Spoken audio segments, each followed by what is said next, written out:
Today, Ontario is introducing legislation to help dismantle homeless encampments in the province.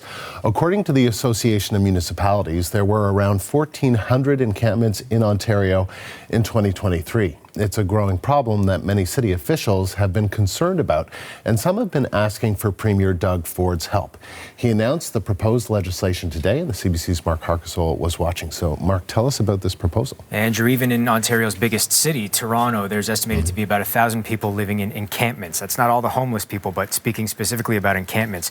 Now, Toronto was not one of these cities, but the mayors of 12 cities reached out in a joint letter to Ontario's Premier Doug Ford asking for help on encampments. They found that there wasn't much they could do. They didn't have the power to necessarily break them down and put the people in those encampments into safe shelter spaces. So they wanted enhanced abilities to do so. They sent that letter to Premier Ford at the end of October, and today it seems they got some action. Doug Ford announcing some new measures, some new powers for law enforcement and municipal officials to break up encampments and try to get people into shelter spaces.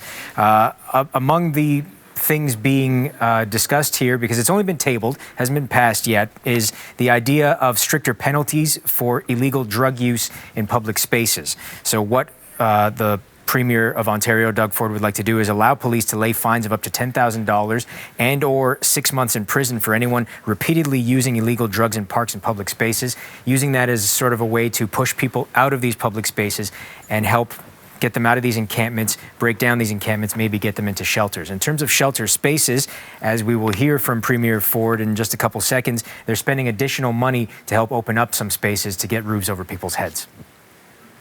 Everyone here knows solving the homeless crisis, ending encampments, it starts with more shelter space and roofs over people's heads.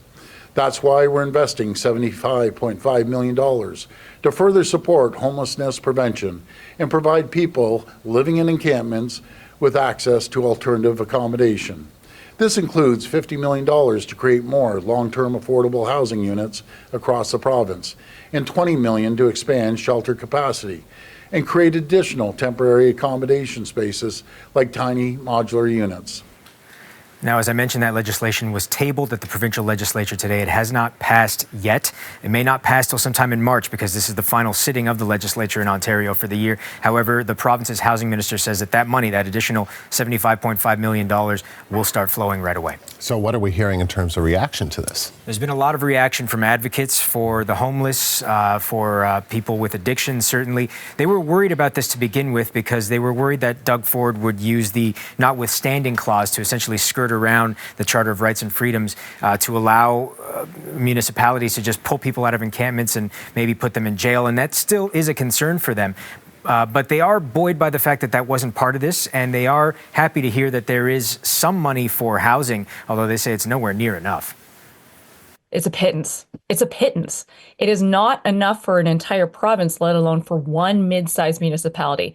We're talking about less than $150 million to create new shelters, to create long-term affordable housing units.